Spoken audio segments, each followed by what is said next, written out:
शंकराचार्य ये बात समझ में नहीं है। आपने कहा कि आपको इनविटेशन नहीं दिया गया, निमंत्रण नहीं दिया गया इस पूरे आयोजन के लिए। दूसरे शंकराचार्यों को भी दिया गया है, नहीं दिया गया, उन्होंने कंफर्म नहीं किया है। लेकिन क्यों नहीं दिया गया, इसका जवाब आपने ढूंढने की कोशिश की है? देखिए, ये तो न देने वाला या देने वाला जाने कि किसको क्यों दे रहा है और किसको क्यों नहीं दे रहा है।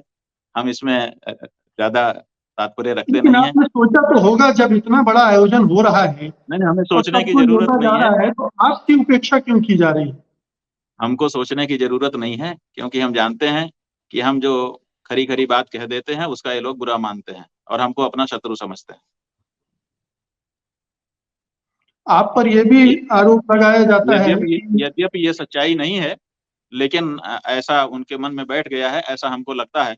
और इसीलिए उनकी तरफ से जब कोई पहल नहीं होती है तो हमको कुछ बुरा नहीं लगता। यह भी कहा जा रहा है कि आप लोग कांग्रेसी शंकराचार्य, बांट दिया है शंकराचार्यों को कि ये हाँ, तो कांग्रेसी। हमने हमने बताया ना कि कांग्रेसी कौन है। 192 फुट दूर कांग्रेस की सरकार के साथ मिलकर के शिलान्यास करने वाला कांग्रेसी है, कि कांग्रेस की उस नीति का कि मंदिर मस्जिद दोनों बन जाए उसको पंचर कर देने वाला शंकराचार्य कांग्रेसी है। आप निर्णय कर लीजिए। स्वामी जी, क्या ये जो पूरा खेल है, आपको बहुत सारे लोग मानते हैं कि पूरा राजनीति का खेल है, चुनाव का खेल है। अगर ये खेल है तो इसका हिंदू धर्म पर क्या असर पड़ेगा? अगर इस तरह के खेल खेले जा रहे हैं हिंदू धर्म के साथ, हिंदू धर्माचार्यों के साथ, तो इसका असर क्या होगा? देखिए, इसका असर ये होगा कि अगर हिंदू केवल राजनीतिक रूप से अपने आप को हिंदू रखना चाहेगा कि हम राजनीतिक हिंदू हैं और अपनी राज सत्ता स्थापित करेंगे, इतने में हमारा कल्याण हो जाएगा, ऐसा इस समय कुछ लोग मान रहे हैं कि हम अपनी सत्ता स्थापित कर लेंगे तो समझो कि हिंदू राज हो गया, और हिंदू राज हो गया तो हम हो गए। अब समस्या इसमें यह है कि हिंदू राज स्थापित करने के लिए हम दिन रात लगाएंगे, हिंदू राज स्थापित कर देंगे। जब हिंदू राज स्थापित हो जाएगा तो जो हिंदुओं का दुश्मन होगा वो तो अपना प्रयास नहीं छोड़ देगा ना, कि अब ये हिंदू राज हो गया तो हम अपना प्रयास छोड़ देंगे। वो तो शत्रु तो अपना काम हर समय करता रहता है। तो किसी समय ऐसा अवसर आएगा कि वो आक्रमण करेगा, और आक्रमण का आप पराक्रम पूर्वक जवाब देंगे, ठीक है, लेकिन किसी समय असावधानी हो जाती है, किसी समय हमारी ग्रह दशा ठीक नहीं होती है, तो हमको पराजय का सामना भी करना पड़ जाता है।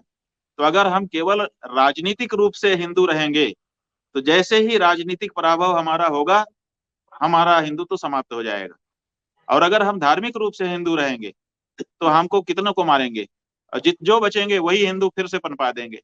तो हमने 1000 साल गुलाम रहने के बाद भी अगर आज हम हिंदू हैं तो इसीलिए हैं क्योंकि हमने राजनीतिक रूप से हिंदुत्व को महत्व नहीं दिया। हमने वैयक्तिक रूप से हिंदुत्व को महत्व दिया कि हिंदू जीवन अपना जिया जाए, तो हमारा एक बच्चा भी अगर बचा रहेगा तो फिर से वो जाने कितने बच्चे पैदा कर देगा। तो इसलिए जन जन के जीवन में जब हमने धर्म को प्रतिष्ठित कर दिया तो आप कितनों को मारोगे। तो इसलिए हिंदू धर्म प्रतिष्ठित रह गया। तो राजनीतिक रूप से हिंदुत्व की बात जब होगी तो उसमें बहुत बड़ा खतरा है। राजनी अपने जीवन में धर्म रहे, उसके बाद राजनीति वाला भी हो जाए तो वो तो डिस्टिंक्शन है, ठीक है कि हमारा वातावरण भी है, लेकिन वातावरण कैसा भी हो, हमारे जीवन में अगर धर्म सम्मिलित है तो समझिए कि हम बहुत पुष्ट हैं। तो शंकराचार्यों की जो परंपरा है, हमारे धर्माचार्यों की जो परंपरा है, हमारी शास्त्रीय जो परंपरा है, वो व्यक्ति व्यक्ति के जीवन में धर्म की स्थापना करता है, और उसका परिणाम ये होता है कि किसी भी परिस्थिति में हम सर्वाइव कर जाते हैं। सत्य हिंदी का ऐप डाउनलोड करें गूगल प्ले स्टोर पर।